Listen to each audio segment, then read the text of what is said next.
मसीह में मेरे प्रियो, आज हम भजन संहिता की पुस्तक उसके 82वें अध्याय की ओर अपने ध्यान को केंद्रित करेंगे। मेरे प्रियो, जब हम चैप्टर 82 का मनन करते हैं तो एक ऐसा भजन है जिसमें अनुचित न्याय की भत्सना की गई है।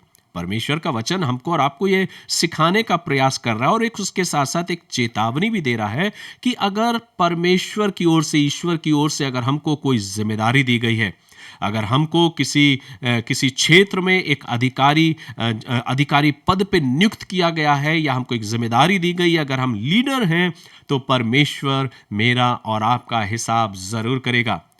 तब अगर हम किसी प्रकार से अनुचित रीति से कोई न्याय को करते हैं, परमेश्वर चाहता है कि हम सही बात का सही सही न्याय करने वाले हों। इसलिए भजन 82 हमें न्याय के बारे में सिखाता है और इसमें लिखा है कि परमेश्वर सभा में खड़ा होकर न्यायियों को संबोधित कर रहा, अर्थात ये स्वयं परमेश्वर का वचन है, परमेश्वर की आवाज है जो उन लोगों से बात कर रही है जिनको कहीं ना कहीं किसी ना किसी क्षेत्र में अधिकारी बनाया गया है, जिम्मेदारी दी गई है, लीडर नियुक्त किया गया है। और अगर वे अपने उस जिम्मेदारी का गलत तरीके से या अपने पावर का अनुचित रीति से उपयोग कर रहे हैं, तो ये मत भूलिए कि परमेश्वर आने वाले दिनों में हर एक बातों का न्याय करेगा। क्या कुछ कहता है यह भजन, आइए हम मनन करते हैं। वचन कहता है, पहला आयत, परमेश्वर की सभा में परमेश्वर ही खड़ा है, वह ईश्वरों के बीच में न्याय करता है। तुम कब तक टेढ़ा न्याय करते और दुष्टों का पक्ष लेते रहोगे? कंगालों और अनाथों का न्याय चुकाओ, दीन दरिद्रों का विचार धर्म से करो। कंगाल और निर्धन को बचा लो, दुष्टों के हाथ से उन्हें छुड़ाओ। वे ना तो कुछ समझते हो ना कुछ जानते हैं, परंतु अंधेरे में चलते फिरते रहते हैं। पृथ्वी की पूरी नींव हिल जाती है। मैंने कहा था तुम ईश्वर हो, सब के सब परम प्रधान के पुत्र, तो अभी तुम मनुष्यों के समान मरोगे और किसी प्रधान के समान गिर जाओगे।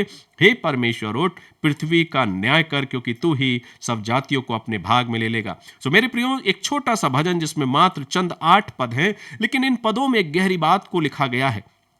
परमेश्वर, ऐसा नजर आ रहा है कि परमेश्वर उस एक न्याय की रीति से खड़ा हुआ है, उन तमाम सभी न्यायियों का न्याय कर रहा है जिनको जिम्मेदारी दी गई थी, जिनको पद दिया गया था, जिनको पावर सौंपी गई थी। कहीं ऐसा तो नहीं कि हम अपने पद, प्रतिष्ठा और अपनी जिम्मेदारियों का, अपनी लीडरशिप का गलत उपयोग कर रहे हैं और इसलिए परमेश्वर ऐसे गलत न्याय को डांट रहा है, क्योंकि वचन कहता है परमेश्वर पूछता है उन लोगों से जिनको जिम्मेदारी दी गई, तुम कब तक अन्याय से न्याय करोगे?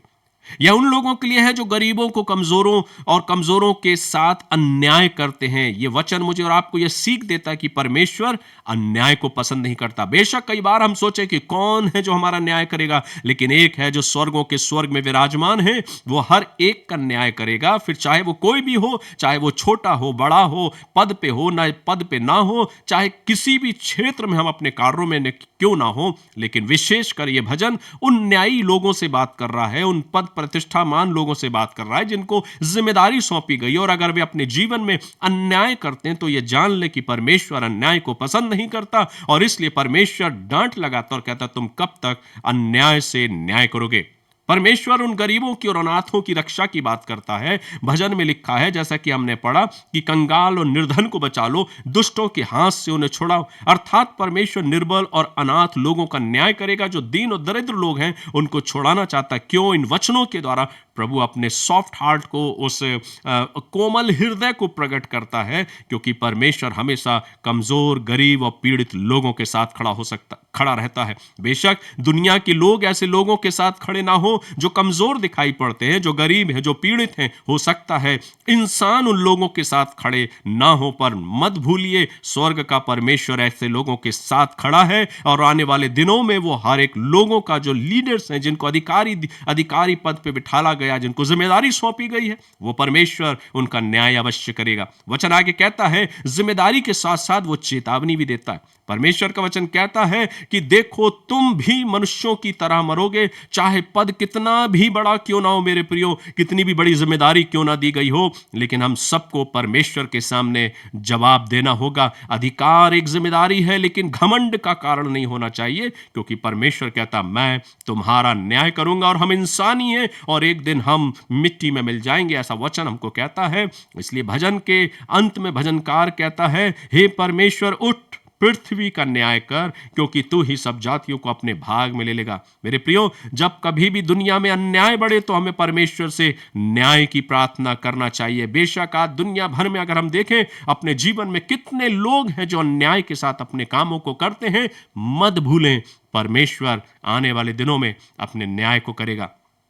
लेकिन एक चेतावनी हमारे और आपकी जिंदगियों के लिए भी है मेरे प्रियो, कि बेशक हम अपने जीवन के सफर में कितने अन्याय क्यों ना कर ले, लेकिन ये वचन हमको और आपको सिखाता, और ये वचन कहता है कि हम अपने जीवन में परमेश्वर के हाथ से नहीं बच सकते। आने वाले दिनों में परमेश्वर जब हम इस अपने जीवन को छोड़कर, जब इस संसार को छोड़कर जाएंगे, हमें परमेश्वर के सम्मुख खड़ा होना पड़ेगा और परमेश्वर हमारे न्याय को करेगा। अगर हमने अन्याय के साथ न्याय किया है मेरे प्रियो, तो परमेश्वर भी वैसा ही रुख अपनाएगा और अपनी डांट को और अपने प्रतिफल को मुझको और आपको देगा। इसलिए मेरे प्रियो, भजन मुझे और आपको सिखाना चाहता कि न्याय करना परमेश्वर की इच्छा है, कमजोरों की रक्षा करना हमारा कर्तव्य है, और हर व्यक्ति के सामने हमें अपने आप को, हर व्यक्ति को परमेश्वर के सामने जवाब देना पड़ेगा। ये नहीं भूले, ये एक बड़ी जिम्मेदारी, एक बड़ी चेतावनी है। इसलिए मेरे प्रियो, आइए हम प्रार्थना करें कि हे प्रभु, इस संसार में रहते हुए मुझे ऐसा मन दे, ऐसा हृदय दे कि मैं न्याय प्रिय बन सकूं, लोगों का न्याय अन्याय के साथ नहीं पर तेरे डर और भय में करने वाला हो सकूं।